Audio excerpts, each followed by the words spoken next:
ఓం శ్రీ సాయిరామ్.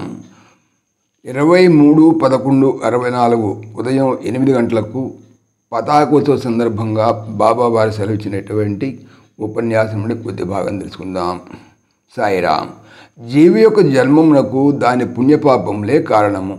అయితే భగవంతుని అవతారానికి దుష్టుల దుష్కర్మలు, శిష్టులు చేసిన సత్కర్మలు కారణాలు. ప్రహ్లాదుని యొక్క సత్కర్మము, హిరణ్యకశిపుని యొక్క దుష్కర్మము, ఇవి రెండు కూడా నరసింహావతారానికి కారణమైనవి. అవతార యథార్థము తెలుసుకోవాలంటే హృదయాన్ని సాగు చేయాలి. సాధకులకు రైతులే మంచి ఆదర్శము. పొలంలో ఉండే పనికిరాని మొక్కలు ముళ్ళు అన్నింటినీ పెరికి తరువాత దానిని బావుగా దున్ని నీరు కట్టి పంట నాటుతారు. తరువాత మేకలు గొర్రెలు రాకుండా కంచె వేసి దాన్ని రక్షించినప్పుడే దాని ఫలితం చేతికి చిక్కేది. అట్లాగే హృదయ భూమి నుండి దురహంకారము, మమకారం అనేటువంటి ముళ్ళు చెత్తను అంతా పెరిగి పారవేసి క్రమశిక్షణతో దాన్ని బాగా దున్ని ప్రేమ అనే జలము నింపి సత్యము అనేటువంటి విత్తనం వేయాలి. అప్పుడు నామం అనేటువంటి మొలకలేచి భక్తి అనే పంట పెరుగుతుంది. కామము మొదలైనటువంటి మృగములు రాకుండా స్మరణ అనేటువంటి కంచి కట్టాలి. ఇట్లా పోషిస్తే నామము నామిగా ఫలమిస్తుంది. దానిని భుజించి బ్రహ్మానందమును అనుభవించి అమరత్వమును పొందవచ్చును. అలాగే జీవితాన్ని ఏ రీతిగా జరపాలి, సరైనటువంటి మార్గం ఏంటి, అభ్యాసం ఏంటని తెలుసుకోవాలి. దానికి తగినటువంటి ఇచ్ఛాశక్తి ఉండాలి అన్నారు. అవి లేకుండా ఫలితము రాదు.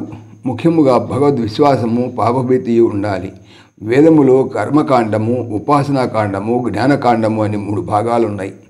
సైన్యం యొక్క సంఖ్య ఎక్కువైనా సైన్యాధిపతుల సంఖ్య తక్కువే. అట్లాగే జ్ఞాన భాగము తక్కువైనను దాని ముఖ్యత్వము ఎక్కువ. జ్ఞాన సంపాదనకు ఉపాసనా మార్గము, కర్మలు చాలా అవసరం. సాయిరామ్.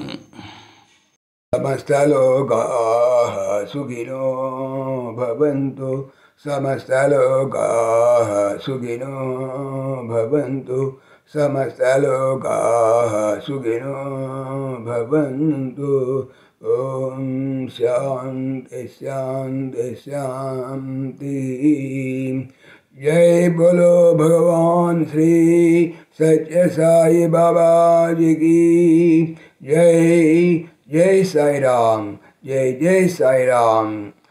ఆత్మీయులకు మనవి, ఈ ఛానల్తో పాటుగా లెరన్ భగవద్గీత, లైవ్ గీత అనేటువంటి భగవద్గీతకు సంబంధించినటువంటి ఛానల్ను స్వామి నా చేత చేస్తున్నారని మీకు తెలియజేపడుతున్నాను. దీనికి సంబంధించినటువంటి లింకు డిస్క్రిప్షన్లో చూడవచ్చు. సాయిరామ్.